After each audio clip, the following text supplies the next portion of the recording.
Today we are discussing Hyderabad state in independent India. The term Hyderabad state is very special. What is Hyderabad state? We are not saying Telangana state. We are saying Hyderabad state. Hyderabad state is the state which was ruled by Nizam.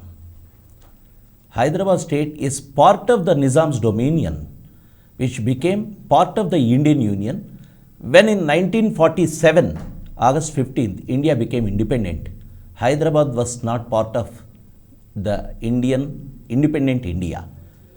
Hyderabad state we are talking about today is the state ruled by erstwhile Nizam and later getting integrated into Indian Union. So today we are going to talk about the Hyderabad state in independent India. This is the period between September 1948 to 1956. Why this date? September 1948 is the period when the Hyderabad state was merged with Indian Union. I am using the term merger, or you can use the term accession. It is not independence. It is merger or accession. These are the political terms used in 1948 September 17th when the Indian Union has organized an operation, a military operation merging this territory with Indian Union. So this is the period we are talking about. So beginning with the role or the part being the part of Indian Union, and next 1956 is the deadline. What is this 1956? 1956 signifies the formation of Andhra Pradesh. So the period is with the merger with Indian Union, we are talking till the formation of Andhra Pradesh. What has happened in this Hyderabad state? So the topic deals with, that is, first one is introduction, then formation of popular ministry under Burgula Ramakrishna Rao in 1952 and the Mulki agitation. Then demand for demand of the locals for employment, which is known as Mulki movement, and city college incidents and its importance in the future course of Telangana history. And last one is, this concludes with the Justice Jagan Mohan Reddy Committee report, which was submitted in 1953. So this period, this class intends to deal about these topics today. First, let's see what is happening on 17th September 1948. We call it as Operation Polo. What is this Operation Polo? As we have already discussed in the other topics before, this Operation Polo is nothing but, this is Indian Union's army entering into Hyderabad and forcibly merging or taking the Nizam's territories into accession into Indian Union. That is Operation Polo. A Major General J.N. Chowdhury, Jayanto Natha Chowdhury, led this operation from one side. There are other generals too, like Major General Rudra was there, who is coming into Hyderabad's territory from other side. But this Major General J.N. Chowdhury entered Hyderabad for the first time. Actually, those who enter into the territory, enemy's territory or occupying territory first, will become the de facto ruler, or he will be asked to rule that area. That is the general military principle. That is why J.N. Chowdhury, as he has entered into Hyderabad state and the capital, that is Hyderabad first. So J.N. Chowdhury became the military ruler of Hyderabad state immediately after the surrender of Idrus. This Idrus is none other than the military commander of Nizam. He surrendered, as we can see the image, Idrus surrendering before Major General J.N. Chowdhury. So after Operation Polo, this man, Major General J.N. Chowdhury, became the military administrator of Hyderabad state. And this continued for a few months, you can say for about 1 year. So in December 1949, a new dispensation came into Hyderabad. A new authority has come into Hyderabad, that is civilian government. What is this civilian government? Till now you have the military rule under J.N. Chowdhury. And then December 1949, a new administrator, a Indian Civil Services officer, Mr. M.K. Vellodi, was appointed as the Chief Minister of Hyderabad state. Chief Minister, remember this word, appointed as chief minister.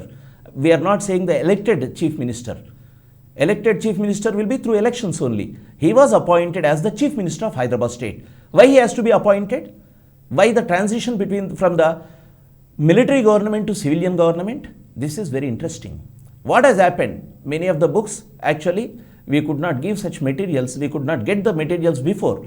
But with the opening of document which was not in the public domain, which was a restricted document, that is Sundarlal committee report. This is very important. This can be asked in your examination. Sundarlal committee, Pandit Sundarlal committee report. What is this Pandit Sundarlal committee report? Pandit Sundarlal committee was appointed by Nehru when there was allegations that lot of excesses were committed by Indian army when they were entering into Hyderabad or taking power into their hands. Many people, especially Muslims, who were not Razakars. Razakars force, Razakars are the people who were the hoodlums, who are the gangsters like people.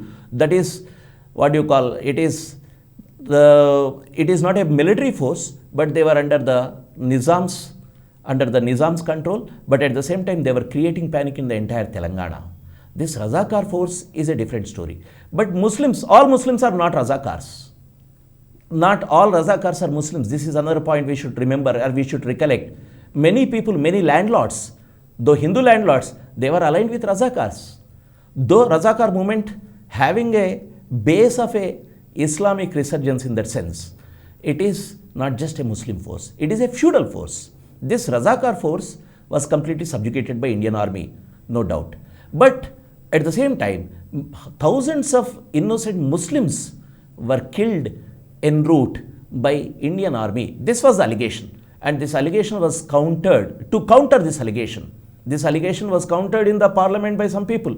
Then again, Pandit Sundarlal committee was appointed by Nehru to look into this. And 3-member committee came to Hyderabad. They have toured extensively in the entire area. And finally, they came out with a report. What does that report say?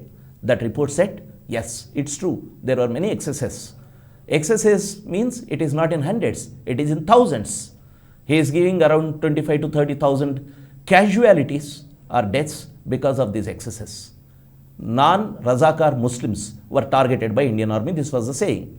Then Sardar Patel asked to stop this report, not to table it or not to make it open. And under the pressure of Sardar Patel's only contention was this will diminish the morale of the Indian army. This was his contention. So finally, because of this pressure, this document became a restricted document, a secret document, and it was in the archives till 2012. This became open now. But whether they came out with the report or not, it's a different story. But what has happened? Sundarlal committee report clearly said there were excesses. And at the same time, there were allegations on Indian army's rule in Hyderabad state.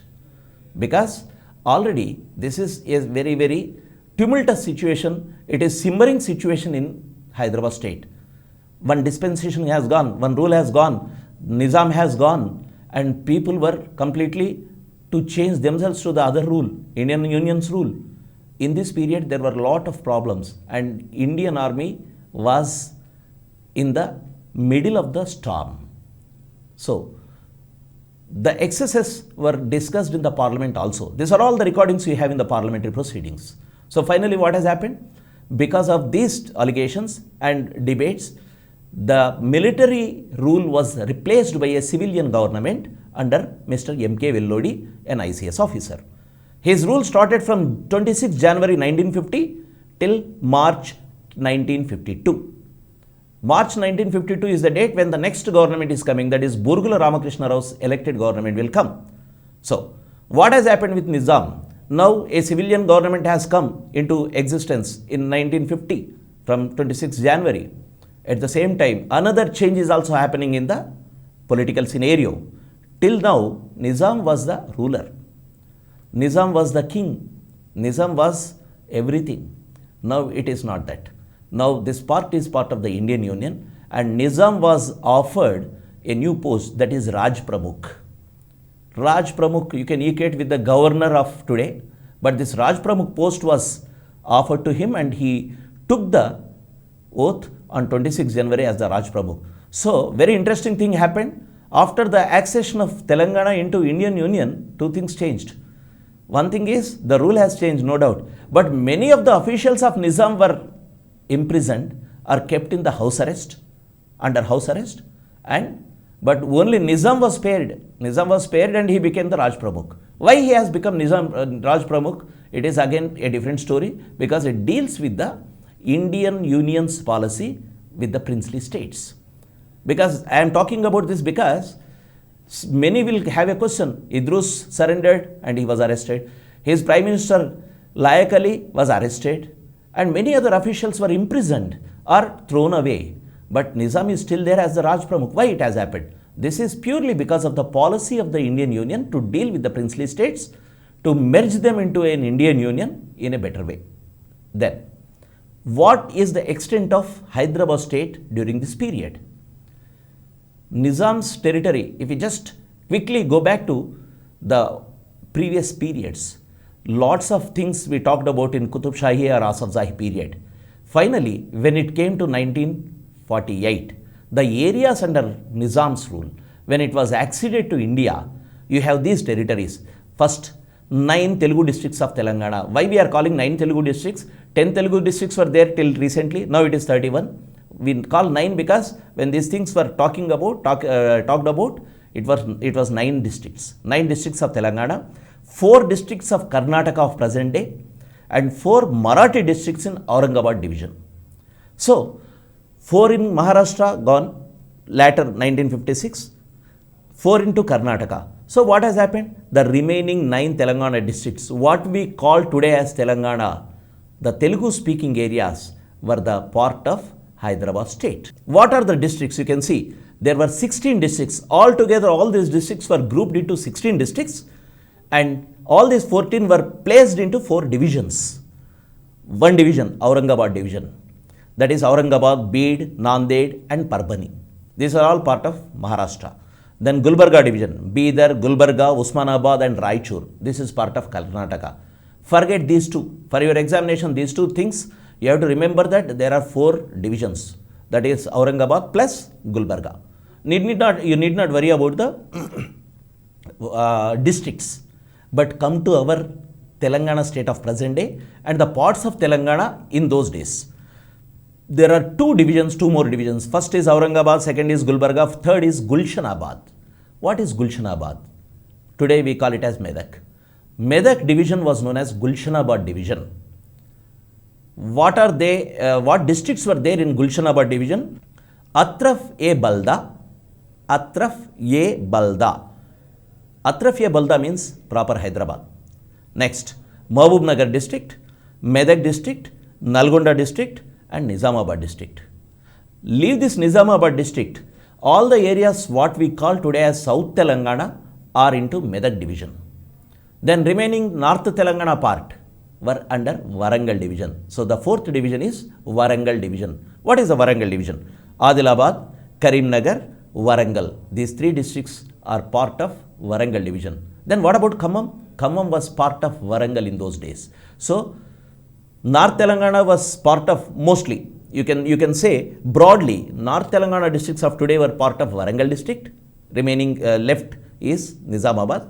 And South Telangana districts were under Gulshanabad division, that is Medak division. In your examination, this name Gulshanabad can be asked in your prelims. So remember this word, Gulshanabad. So this is the extent of our Hyderabad state in 1952.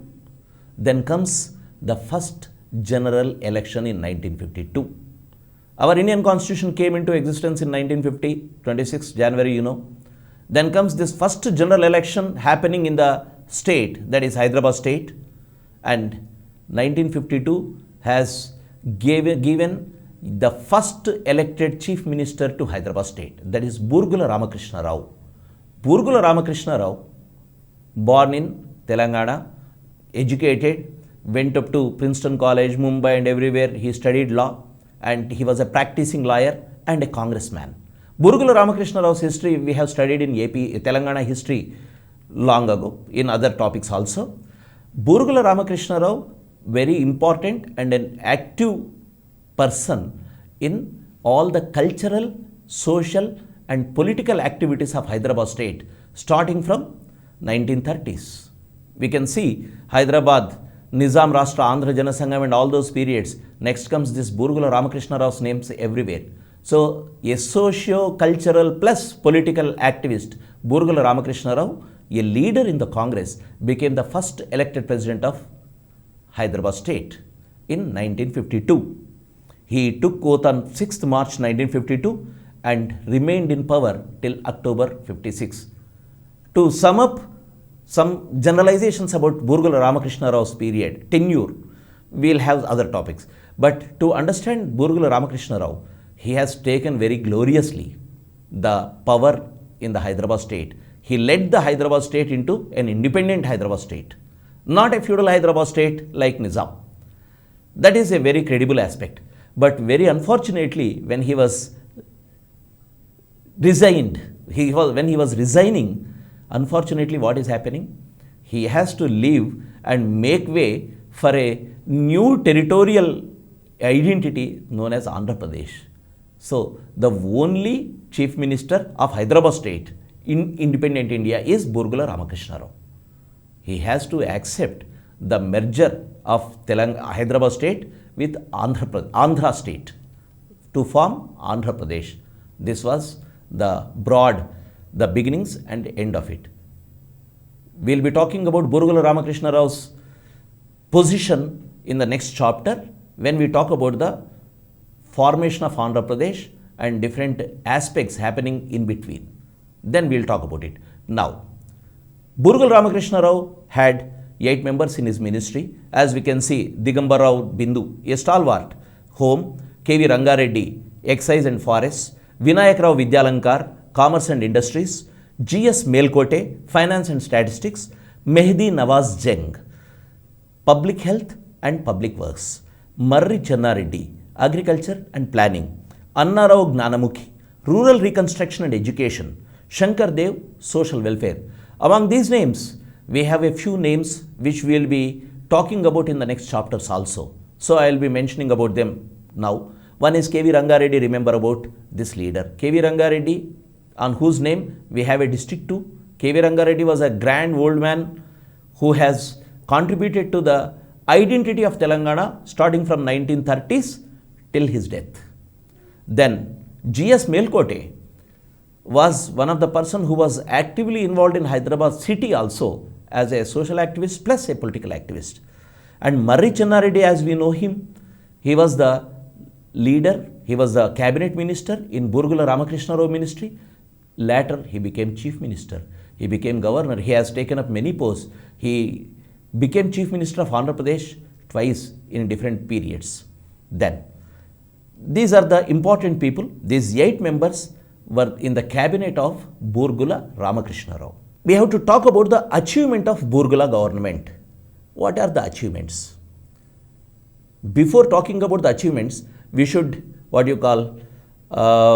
bring out the scenario what was unveiling immediately after 1948 September 17th. Once Nizam has gone, once we are into Indian Union, whether into military rule or a civilian rule, what are the changes happening in the government? What are the changes happening in the society?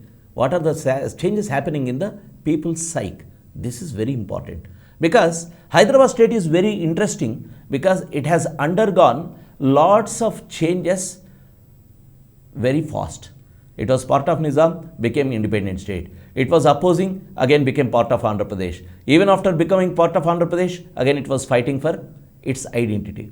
So Hyderabad state or Telangana. Now Telangana is part of Hyderabad state. But then Karnataka and Maharashtra were there. That is why we call it as Hyderabad state only, not Telangana.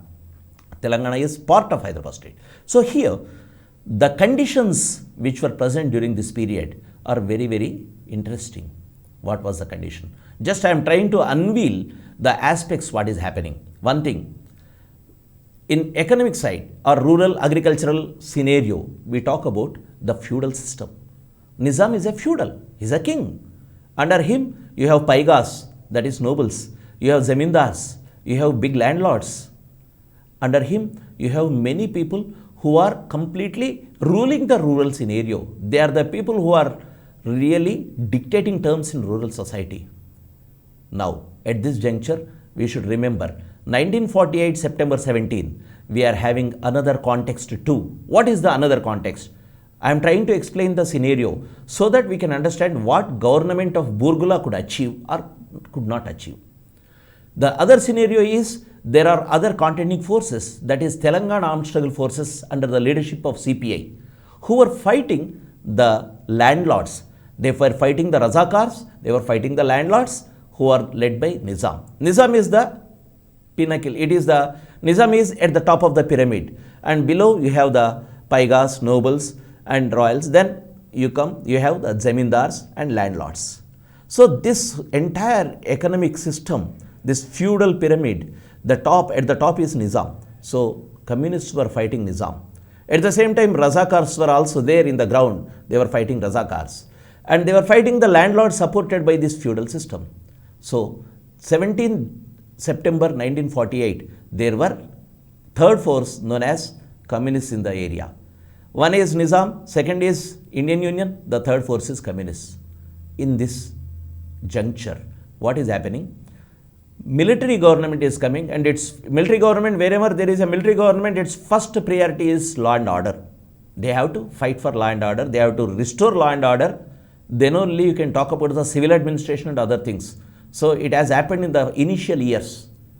But at the same time, the state is very much concerned about the economic things also, because it is administration which is very important. Without administration, military can suppress a regime, military can remove a rule and replace the king, but without a proper administration, you can't have the next set of rule in this area. So these things are happening here. Then what is happening in society? The entire society is undergoing a process of change. What sort of change? First, we can talk about the simmering. Simmering means the situation which is boiling in the society. One is Muslims were targeted by the Indian army according to Sundarlal committee report. At the same time, now as the Nizam's rule has gone, there is some sort of discontent in the society, in the Muslim society, number one. Second thing, the people who were completely ignored in this period were into power. Congress, which could not make any impact under Nizam rule, though they were fighting. Communists, remember, communists and Congress, both were fighting on the same line. At some point of time, you can say communists were having upper hand over the Congress in many areas. That is why when the next elections are happening, most of the seats were, in 55 elections, most of the seats were won by communists in Telangana than Congress. This is very interesting. Why it is happening? Because communists were having their power, their influence in the rural packets, especially in Nalgonda, Warangal. You can see there is a strong centers of anti-Nizam, anti-feudal movement. So this is one thing. In this scenario, what is happening? The first concern of the state is economic stability. You can capture the area, but it will not give you the rule. You should have economic stability. What was the condition of economy in this period? Economics were very bad. Why? Nizam was spending money on the arms in this period. Spending money on arms, and then the whole administration was in disarray in the last 2 years.